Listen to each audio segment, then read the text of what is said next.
En este video, veremos por qué el vector v forma un ángulo θ con el eje x positivo, luego un componente del vector v, tiene un componente x igual a la magnitud del vector v veces coseno θ, y un componente a igual a la magnitud del vector v veces sin θ.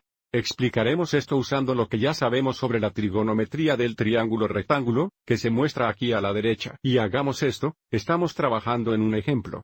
Se nos pide encontrar la forma componente de un vector con la magnitud de 8, y forma un ángulo de 60 grados con el eje x positivo. Entonces, para comenzar, ya he bosquejado este vector en azul porque la magnitud del vector es 8. Sabemos que la longitud del vector es de 8 unidades. Y debido a que la dirección es de 60 grados, o porque el vector forma un ángulo de 60 grados con el eje x positivo, sabemos que este ángulo aquí es de 60 grados. Para el siguiente paso, podemos formar un triángulo rectángulo usando los componentes horizontal y vertical del vector dado, donde este vector horizontal aquí representa el componente horizontal, que podemos etiquetar x, y este vector vertical aquí representa el componente vertical, vamos a etiquetar esto y. Ahora, si encontramos x y utilizando la trigonometría del triángulo rectángulo, también encontraremos los componentes x y del vector dado. Para una revisión rápida, recuerde, cuando tenemos un triángulo rectángulo, coseno θ es igual a la razón del lado adyacente de la hipotenusa, o si estamos en el plano de coordenadas, coseno θ es igual a x dividido por r, donde r sería el radio de este círculo aquí, centro al origen, que también nota la magnitud del vector, o la hipotenusa del triángulo rectángulo. Entonces, si tenemos coseno θ es igual a x dividido por r, observe cómo podemos resolver x multiplicando ambos lados por r, lo que nos da x es igual a r coseno θ. Y x es igual a r coseno θ, es equivalente a x es igual, la magnitud del vector v veces coseno θ. De manera similar, sen θ es igual a la razón del lado opuesto de la hipotenusa, en el plano de coordenadas, sen θ es igual a y dividido por r. Resolviendo y aquí, obtenemos y es igual a r sin θ, es igual a r sin θ es equivalente a, y es igual a la magnitud del vector v veces sin θ. Para mostrar esto, volviendo al triángulo rectángulo en el plano de coordenadas, observe cómo podemos establecer ese coseno 60 grados. Es igual a x dividido por 8.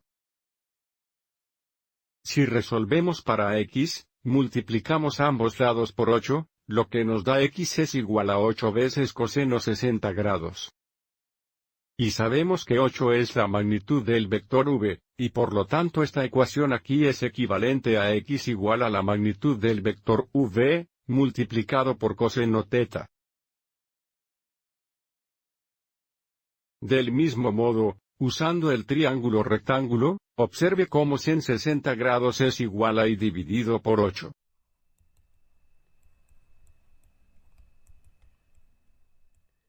Multiplicar ambos lados por 8 nos da, y es igual a 8 sen 60 grados. Y es igual a 8 sen 60 grados, es equivalente a y es igual a la magnitud del vector v por sen θ.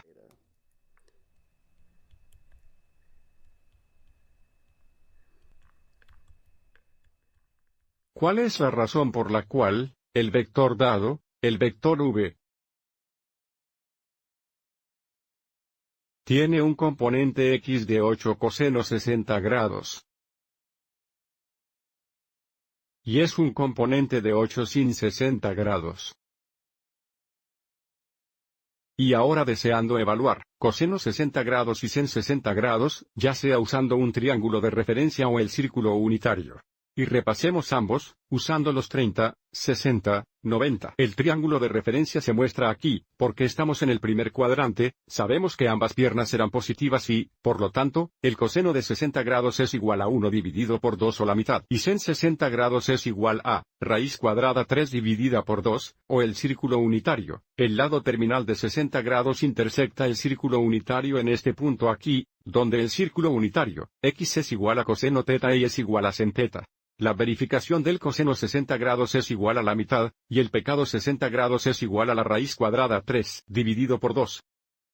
Lo que significa que el componente x es igual a 8 veces la mitad, y el y1 es igual a 8 veces la raíz cuadrada 3, dividido por 2. Simplificando, 8 veces la mitad es igual a 4, el componente x es igual a 4. Para el componente y, es correcto 8 es una fracción con el diámetro de 1, 8 y 2. Comparten un factor común de 2, hay 1, 2 y 2, y 4 2 y 8, el componente y es igual a 4 raíz cuadrada 3. Entonces, en futuros videos, tendremos que formar triángulos rectángulos como lo hicimos aquí, simplemente podemos usar la fórmula dada como se muestra aquí. Espero que hayas encontrado esto útil.